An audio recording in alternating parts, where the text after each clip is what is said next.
নবী সাল্লাল্লাহু আলাইহি ওয়াসাল্লামের চারপাশে সাহাবীরা খন্দকের যুদ্ধের সময় পখিরা খুঁড়ছে। পখিরা খন্দকের যুদ্ধের সময় খাল খোঁড়া হয়েছিল, মনে আছে আপনাদের?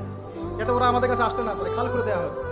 এই খাল খুঁড়তে আমাদের নবীজি নিজে বলেন নাই যে খাল খোঁড়ো তুমি, আবু বকর তুমি খোলো, ওমর তুমি খোঁড়ো, আলী তুমি খোঁড়ো, এটা নয়। তিনি নিজে নিজের লুঙ্গি বেঁধে নিয়ে এখানে খাল খুঁড়েছেন। নিজের পেটে খাবার নাই, পাথরও বেঁধেছেন। প্রচন্ড শীতের মধ্যে তিনি সেখানে উপস্থিত থেকে কাজ নিয়েছেন।